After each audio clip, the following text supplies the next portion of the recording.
What is up, YouTube? So I've been meaning to do this for a while. I'm a few days late.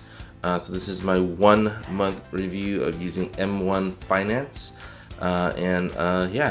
Just talk about what I have in this account and my thoughts on M1 Finance in general, positives and negatives. So let's get into it. So here's my account. I set this up as a Roth IRA account. So the maximum allotment I can deposit within a year based off my income is $5,500. So I used to have a Roth through Edward Jones, so I stopped that, and so I had to figure out the amount of money from Edward Jones to now, so I don't go over that $5,500. So that's the first thing, and so that's why it's only around $730 right now, because I don't want to go over that $5,500. So just making it very clear, I can't just deposit massive amounts into this account because of that Roth IRA limits. And how I have it set up is that I have this as a super aggressive account. As you can see, 29% into Google, 29% into Apple, 29% into Amazon. That's the bulk of the account. And then I have 1% in Alibaba, 1% in Tesla, 1% Facebook, 1% in Coke, 1% in Johnson & Johnson, 1% in McDonald's, 1% in Visa, 1% in Berkshire Hathaway, 1% in Costco, 1% in United Health, 1% in Pfizer, 1% in Netflix, and 1% in JP Morgan Chase. So the reason why I have it set up this way is, this is again a Roth IRA account, which means it's going to be a super long-term account. I'm not going to take any money out of here until at least 30 years. And so I just wanted to make it very, very aggressive because I feel I'm young enough to, still get recoup any losses or gains. So right now, it's kind of I think it's a good time to invest in any stock market account because the market, sorry about that, 4:30 alarm. That's usually when I get up, but I got up a little early today.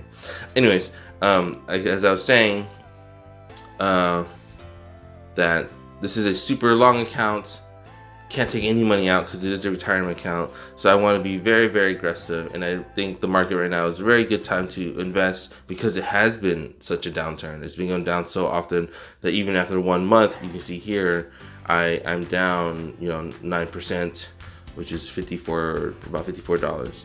And so that's why 29% in these three tech companies. I don't know if you consider Amazon a tech company or not, but no, I don't. They're more retail.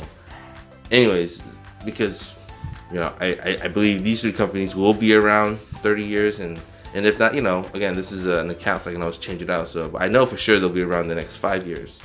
And then I have 1% in all these other ones because, again, these are all companies they're either growing or they have small dividend earnings. So that's like Alibaba, I think, is a very growth company. Tesla, Facebook, all three of these are very growth companies. Coke and Johnson & Johnson, McDonald's are more dividend companies, so a little bit more stable. And then Visa, Berkshire Hathaway, they're like a mix.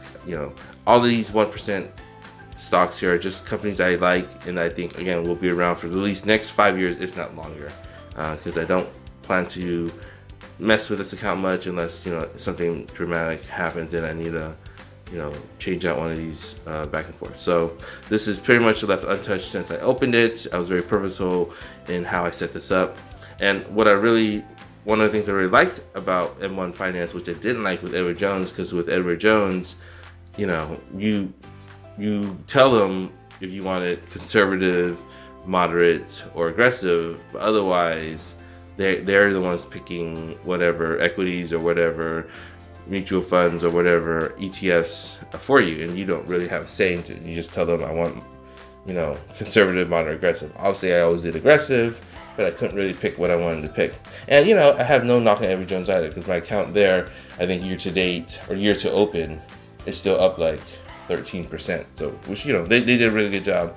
But I think if I had a setup like this, even though it's down 10% now, again, it's only been a month. I feel like, because I had Edward Jones now for about, uh, yeah, 5 years. I think I opened it when my daughter was born.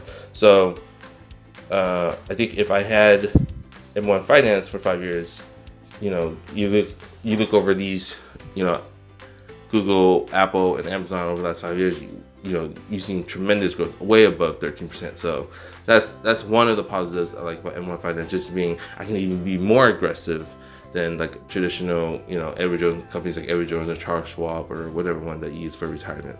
So that's one of the positives I like about this. Another positive I like about M1 Finance is, especially for beginning investors, it's very simple. You just set up money, you set up how much of that money you want to invest in the company, and you can just leave it be, right? This is definitely a very simple thing for new investors to use. And another positive is because it allows you to buy fractional shares. You can pick companies that you really like rather than companies that's based off like how many shares you can buy, right? Because normally, right now the account's very small because it just started at $730. I wouldn't be able to invest even in one Amazon stock because it's right now around 1,600, right? That's like half of a Amazon stock. But right now, because it allows you to do fractional shares, you can invest in it. So I don't have one share of Amazon, but I have $209 worth, fractional shares. How can you view that? Value total gain.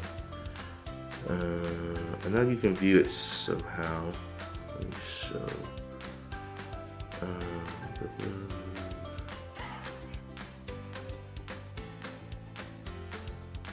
Alright, well, I can't figure it out now, but I know you can view the fractional shares, how much of each you can look at. But again, that's very positive of buying fractional shares, of being able to invest in the companies you really want to invest in because of these fractional shares. And then also being very easy to use for new investors or just investors who don't want to look at their portfolio every day, which is really perfect for a retirement account setup. So like I set this up again.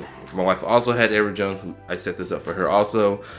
I picked a bunch. I did all the selecting of all the stocks for her, and she never looks at it because she's not interested in this stuff, and she just leaves it there, right? So, which is really good for her. So we have it set on auto deposit, and it just deposits, and she never has to worry about it. One of the things I don't like about this is that it's not really a trading app, right? Like I find it really difficult to buy and sell because I don't even know when M1 Finance decides to purchase the shares that you add money to it, but then I can't just buy a share. I don't know when it happens. It just happens, and so because of that, I have I don't know when or how to time the market. So then I don't really set up money here and there. I have it set up where it deposits daily.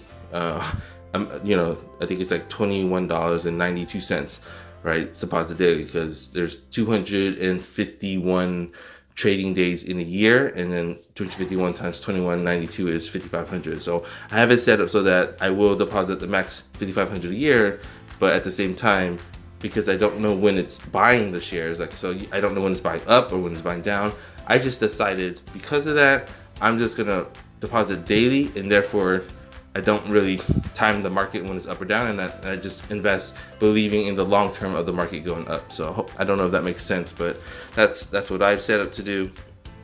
And so I other than the fact that I don't know when it's buying daily, and that you're not really being able to buy shares right away, I don't really have any other negatives with M1 Finance. Another positive I really like about M1 Finance is you can it auto invests for you. I think I just showed that earlier. Yeah, auto invest is on, so whenever I'm depositing daily, it just reinvests with the percentages of pies I set up, right? So for right here, Google Alphabet, right? I started at 29% here, you can see, but now it's up to 29.4% because it keeps reinvesting. But it's also because my account has gone down, right? So I've lost in total 5.4% of my money in Google, just because Google's been going down since I started this, same thing with Apple, right? Apple's been hit a lot recently, so it's down 16%, and the Amazon also has been hit. It's down 10%, but these other 1% one, right? Tesla's been up 32%, right? If I flipped it and had 32%, 29% Tesla, I'd be up a lot, but I didn't.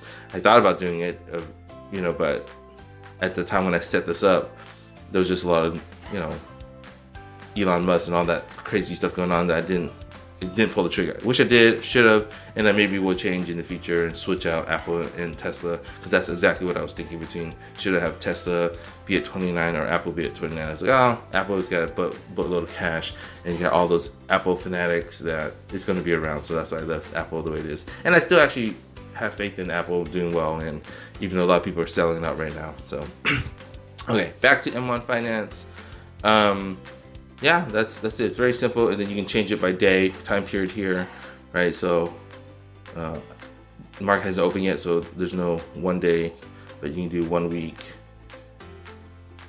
and down 7% for the week, and then 1 month down 9%, and then 1 quarter. So again, it's a little over a month, so that's why it's changed a little bit, but year, quarter is gonna be the same because I just opened it.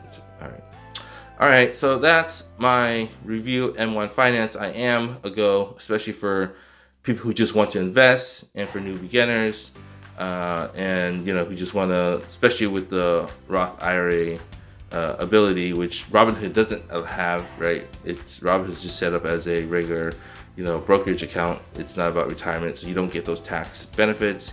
This one you do, right? So all the capital gains that you get that I make in this account will be tax free when I'm able to finally pull it out, when I'm old, 60 something years old.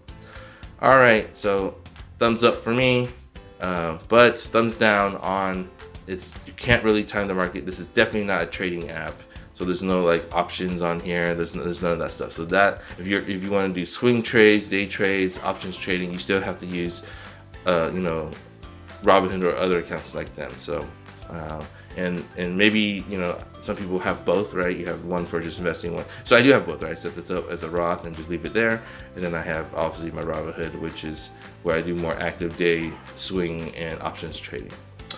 All right, tell me what your thoughts on my account. If you think I'm nuts going this aggressive in 3 companies only, or not, and would this be the 3 companies you would pick, or would you pick even more aggressive companies like Alibaba, Tesla, whatnot? So let me hear your thoughts. Hope everyone has a good trading day.